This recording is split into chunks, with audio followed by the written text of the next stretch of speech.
पांचवां अध्याय है कर्म संन्यास योग, और इसमें निष्काम कर्म योग और संन्यास योग की चर्चा की गई है। निष्काम कर्म योग और संन्यास योग, इन दो की चर्चा है हमारे पास। इसमें जो पांचवें अध्याय का तीसरा श्लोक है वो ध्यान रखिएगा। ज्ञेयः स नित्य सन्यासी यो न द्वेष्टि न कांक्षति। ज्ञेयः स नित्य सन्यासी यो न द्वेष्टि न कांक्षति निर्द्वंद्वो ही महाबाहो सुखम बंधात प्रमुच्यते। मतलब जो मनुष्य न किसी से द्वेष करता है, नो एनवी, एनविलेस, न किसी की आकांक्षा करता है, नो एस्पिरेशंस, ऐसा कर्मयोगी सदा सन्यासी ही समझने योग्य है। ज्ञेयः स नित्य सन्यासी यो न द्वेष्टि न कांक्षति निर्द्वंद्वो ही महाबाहो सुखम बंधात प्रमुच्यते। चूंकि ऐसा व्यक्ति समस्त द्वंद्वों से परे रहता है, इसलिए संसार रूपी बंधन से मुक्त हो जाता है। ना काहू से दोस्ती, ना काहू से बैर, यही है ना ये बात। ना कोई आकांक्षा है, ना इच्छा है, ना लालसा है, ना लोभ है, ना ईर्ष्या है, लेकिन वो कर्मयोगी है तो वो सन्यासी है। इसीलिए इसको कर्म संन्यास योग कहा गया है। ठीक है, तो इससे क्या मिलेगा? इससे ही तो लिबरेशन मिलेगा। जब कर्म जुड़ेगा ही नहीं और न कर्म घटेगा तो कर्म है ही नहीं तो मोक्ष है। यही है ना कर्म की थ्योरी। ठीक है, लेकिन ये अन्य पूरे विचारधाराओं से श्रेयस्कर इसलिए है क्योंकि ये सरल है करने में, और जो भी इस विश्व में रह रहा है वो इसको कर सकता है। समझ गए कि नहीं समझ गए? आप अपने कर्म को करते रहिए, ना आपके पास लालच है और ना कोई आकांक्षा, ना किसी से द्वेष है, ना ईर्ष्या, तो आप कर्मयोगी सन्यासी हैं। ठीक है, सन्यास का मतलब तो रिनंसिएशन ही होता है ना। तो आपने सब भाव छोड़ दिए, और इसलिए इसके 5.2 में पांचवा अध्याय और दूसरा श्लोक कहता है सन्यासः कर्मयोगेश्च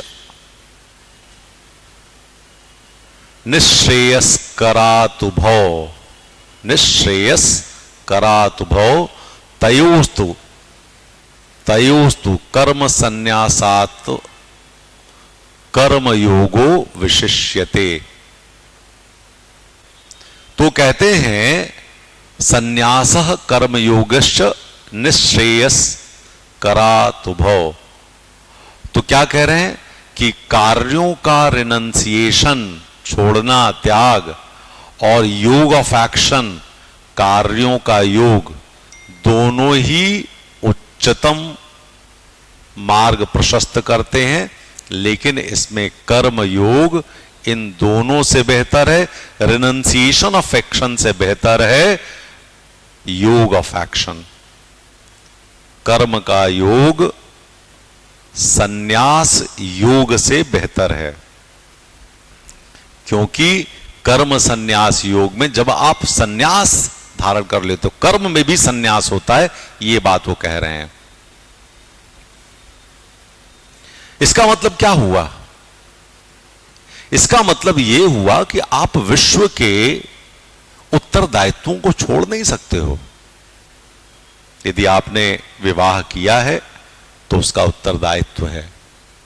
यदि आपके मां बाप, भाई बहन, बच्चे हैं तो उनका भी उत्तरदायित्व है। ठीक है, तो आप इन उत्तरदायित्वों को मत छोड़िए, लेकिन निष्काम कर्म करते रहिए, कर्म योग में रहिए। तो ये बड़ा इफेक्टिव वे है, प्रैक्टिकल वे है काम करने के लिए। तो जब आप अधिकारी बनते हैं या आप कुछ भी होते हैं तो आप कर्म करते रहिए।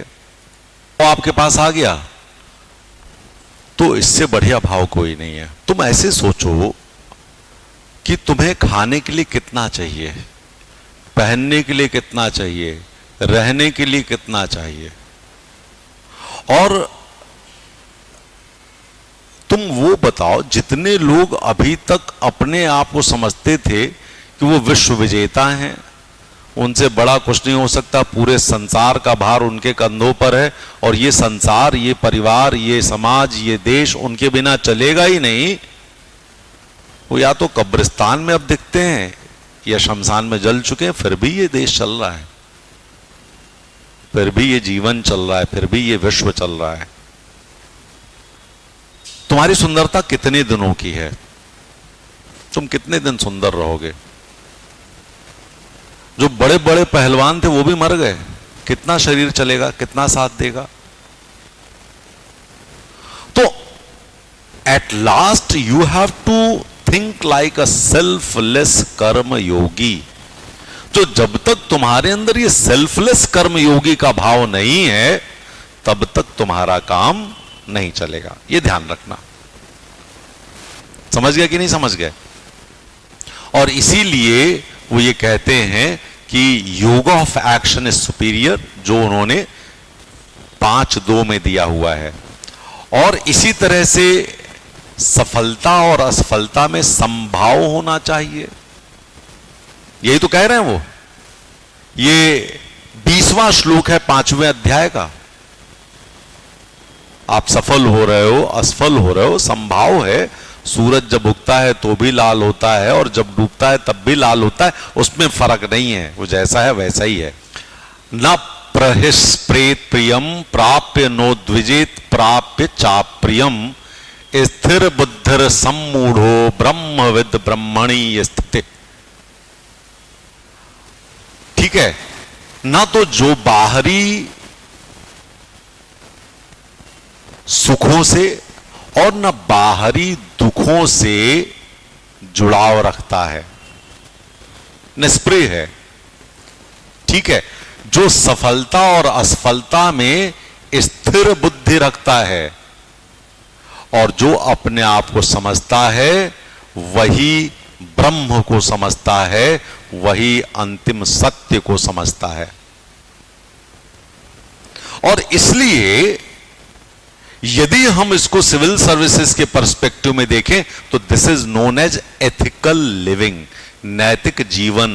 और जब आप नैतिक जीवन जिएंगे तो आप काम रहेंगे, कंपोज्ड रहेंगे, आप शांत चित्त रहेंगे, आप प्रज्ञ मस्तिष्क रहेंगे और सकारात्मक और नकारात्मक परिस्थितियों में भी आप स्थिर रहेंगे।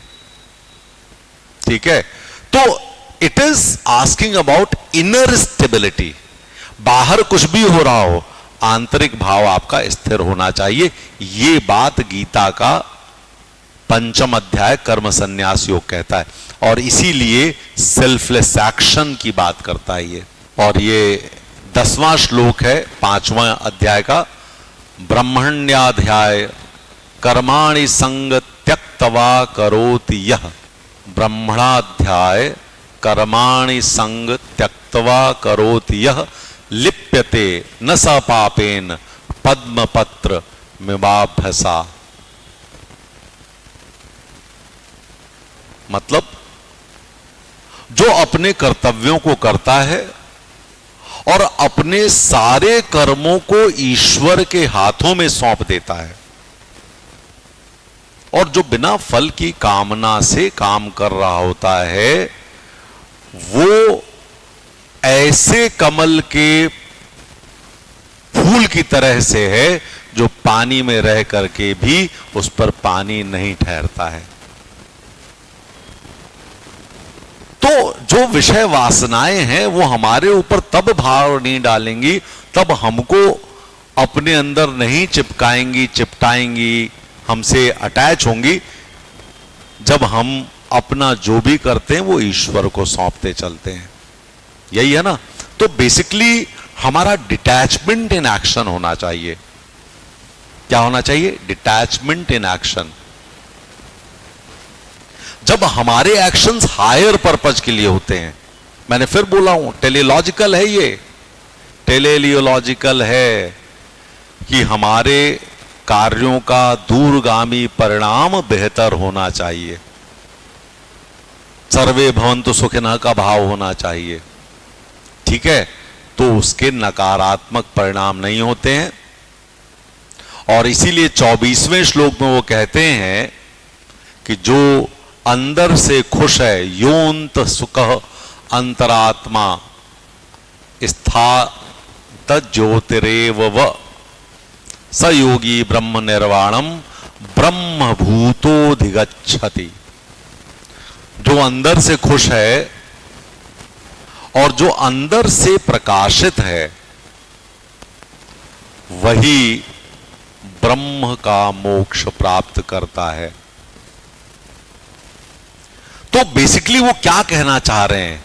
वो कहना चाह रहे हैं ethical living begins from with in, कि नैतिक जीवन का प्रारंभ अंदर से होता है। तो आपको नैतिक जीवन के साथ रहना चाहिए। गीता का 5वां अध्याय सबसे बड़ा है। आप कर्म योगी तो हो ही रहे हो, क्योंकि आपको कर्म करना है। योगी इसलिए क्योंकि निष्काम भाव से करना है। और आप जब भीतर से सुधरते हो तभी आप बाहरी भाव सुधार सकते हो। और समदर्शन होना चाहिए। ये बात वो गीता का 18वां श्लोक 5वें में कहता है। वो कहते हैं पंडिताः समदर्शिनः, पंडिताः समदर्शिनः। मैं छोटे छोटे श्लोक ले रहा हूं, बड़े पूरे श्लोक तुम लिख नहीं पाओगे। हम सिर्फ श्लोक का वो वाला हिस्सा दे देते जिसको तुम लिख सकते हो। पंडिताः समदर्शिनः, ये कोट लिखना। और तुम्हारा शब्द है विद्या विनय संपन्ने ब्राह्मणे गविहस्तिने सुनि चैव स्वपाके च पंडिताः समदर्शिनः। तो ये जो पंडिताः समदर्शिनः है, ये याद रखिएगा, ये एथिकल विजडम की बात करते हैं, नैतिक बुद्धि की बात करते हैं, नैतिक विवेक की बात करते हैं। जब आप सबको समान रूप से देखते हैं, इक्वलिटी ऑफ विजन रखते हैं, समदर्शन रखते हैं। और उनका कहना है कि जो हमारा कष्ट और अनएथिकल बिहेवियर है, जो हमारा कष्ट और अनैतिक व्यवहार है, वही हमारे दुखों का कारण भी है। रूट ऑफ सफरिंग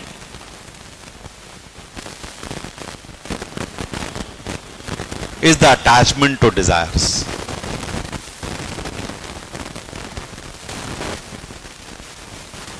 जब हम काम युक्त, लोभ युक्त, माया युक्त, आकांक्षा युक्त हो जाते हैं, तभी हमारा अनएथिकल बिहेवियर, अनैतिक व्यवहार होता है, और वही हमारे कष्टों का मूल होता है। ठीक है। और इसीलिए इसमें आप लिख सकते हैं काम क्रोधो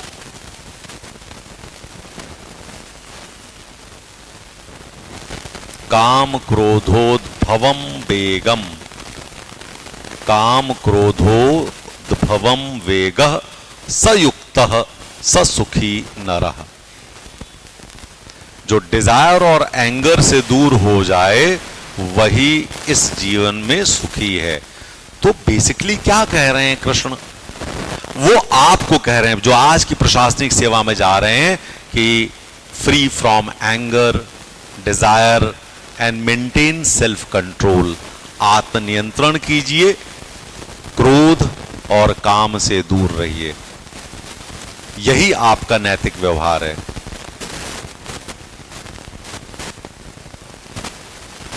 और जो ऐसा कर लेता है वही इस जन्म और मृत्यु के चक्र से दूर हो जाता है।